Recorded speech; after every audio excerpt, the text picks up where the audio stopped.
Hey guys, so I just got back from the theater from seeing the Broken Hearts Gallery. One of those movies that I didn't even know existed until like when the movie theaters opened back up. I kept seeing this pop up on the listings, and I got trailers for this quite a bit over the last couple weeks. Um, it was a movie that one of those movies is like, well, there wasn't anything else coming out. I probably wouldn't care to see it, but here I am, and was the only big release this week. Because what a shocker! I mean, a lot of studios are figuring out the box office isn't that good, isn't very good, and a lot of them are now pushing back a lot of movies. Wonder Woman got pushed back again. So did Candyman, which sucks because those were the two of the biggest releases coming out in October. Now I think the only two big releases are like Death on the Nile and I forgot what the other one was, but yeah, it's like goddamn, and yeah. So one of the biggest positives of this pandemic is that I only have to watch one movie this weekend, and that was it. I was like, that's kind of nice. I don't have to do any double features. I just have to do one and done. It's an hour and a half movie. Bam, this would be nice. And like I said, the trailers made the movie look like it was gonna be fine. It looked like your stereotypical romantic comedy, and yeah, it didn't look bad. I said it, and the reviews have been pretty good. And yeah, it's a pretty good movie. I liked it. I didn't love it, but I liked it. I definitely did like it. The biggest positive I can say about this movie is the cast. The cast is really good. I really enjoyed pretty much all the characters in this movie. The main girl, who's her name? God damn it! I'm trying to look her up real quick. Uh, the main girl, Geraldine. I know it's like some Geraldine something.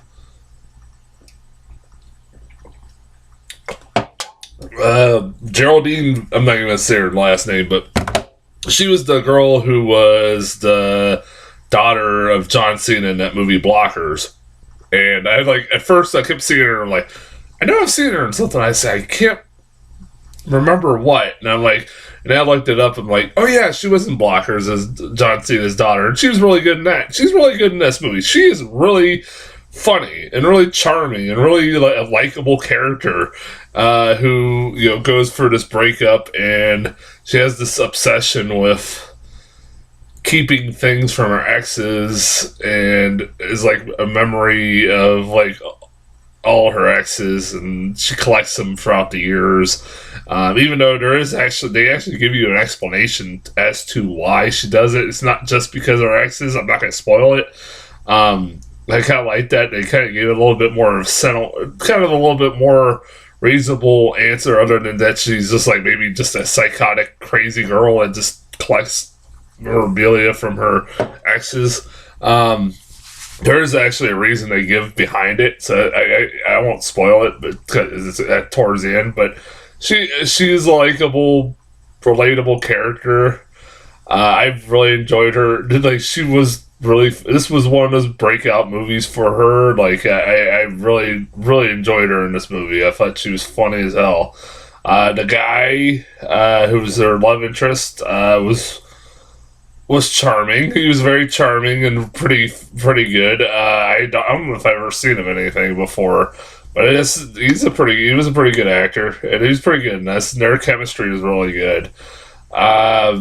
I liked the friends of hers in this movie were pretty funny, particularly the one who is obsessed with death and murder, and she keeps threatening her boyfriend, who's like a mute throughout this whole fucking movie. She was the daughter in that Life of the Party movie, and I forget what else she was in, but that's where I've seen her, and she was actually really funny. I actually really enjoyed her in this, but she had like,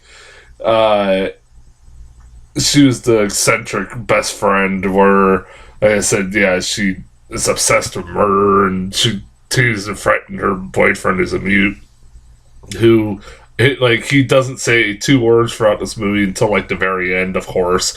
And he is kind of funny. It's like that character. They keep cutting that character. It is pretty funny.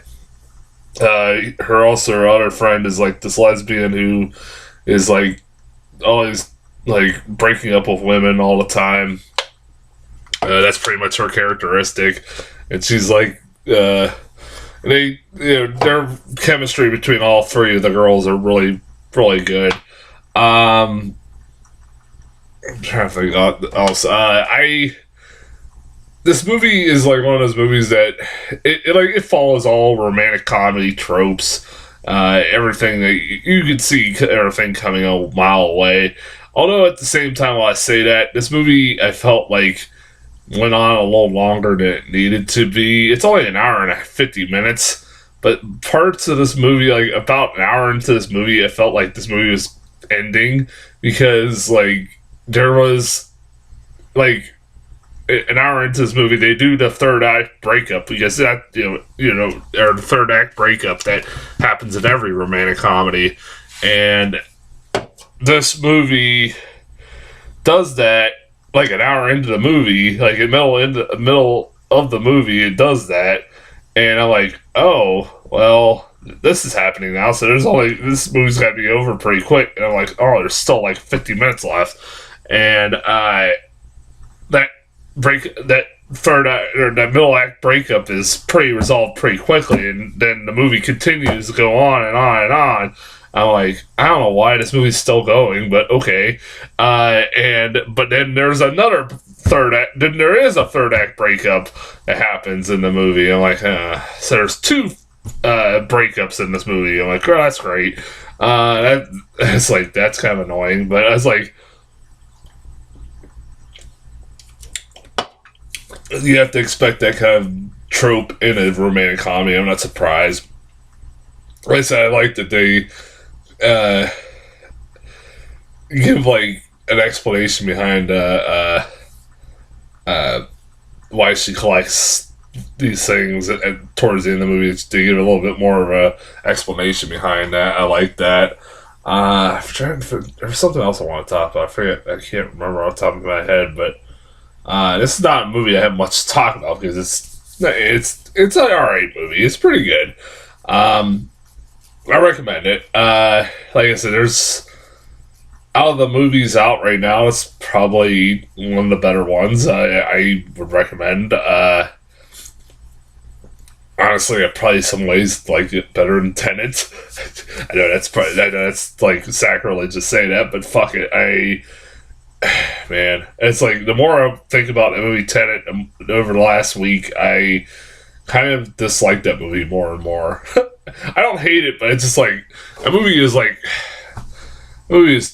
just way too much. It's the best way to describe it. That movie is way too much.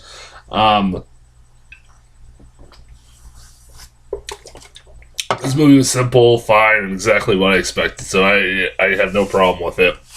Trailers. I got a lot of trailers for this. A lot of trailers. Just Connected. That's the other big release coming out in October. Listen to the plot of this fucking movie. So, it's an animated kids movie produced by Phil Lord and Chris Miller of the Lego Movie and Spider-Man Into the Spider-Verse fame. It's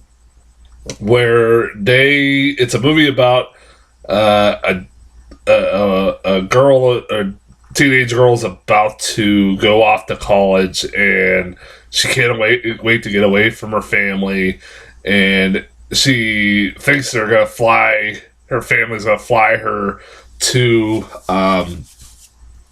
her college, and she can get away from them, but they decide at the last minute to have a family road trip to her college to take her to her college. And it's like, okay, so it's a road trip, family road trip, whatever. But then all of a fucking sudden, it becomes a movie it becomes the Terminator, where technology starts to take over the world. And I'm not making that up. That was like, what the fuck? I was like, am I watching the same trailer for the same movie? That's really weird. That was fucking really weird. But yeah, whatever. That's connected. I was like, eh. And like now we're back to getting trailers in the middle of commercials now. So now we're getting 20 minutes of commercials and previews. I'm like, fuck. That was my exact response. I'm like, well, it's back to that. It was nice. Well, it lasted. We only got like 10 minutes of previews. I guess it couldn't last that long.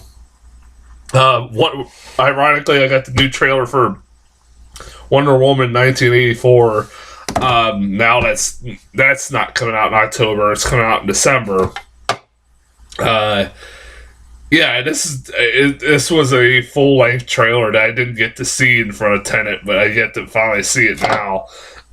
So it's Wonder Woman in 1984, where some guy can make all your dreams come true or some shit like that.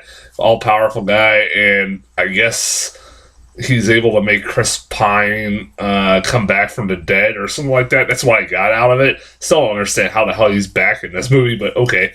And Kristen Wiig becomes a cheetah. I'm not making that up. Like, a CGI cheetah. I'm like, I don't know about that, but okay. I knew she was playing the villainous cheetah, but I didn't think she would literally turn into a cheetah. But okay, whatever. Yellow Rose. This is a movie where it's a movie about a legal immigrant girl who lives in Texas who wants to become a country star. And it's obviously kind of a movie that has a message about the problems that we have with legal immigration and deporting all these people that live in this country illegally. It's obviously has a message about that. So it looks pretty good. It looks like a movie that's coming out around the Oscar time to try to get some Oscars. So you can obviously tell.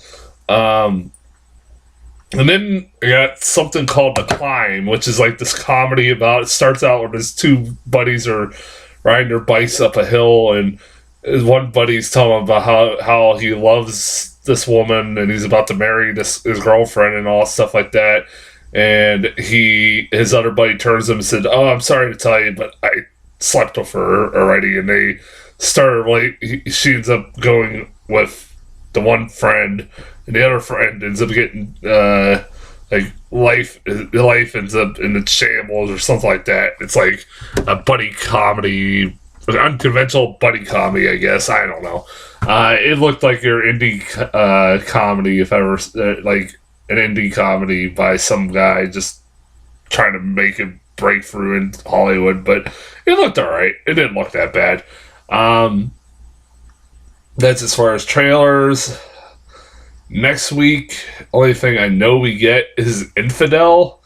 That's going to be a big blockbuster hit. So yeah, that's probably next week. I don't know if I'll be doing anything other than that.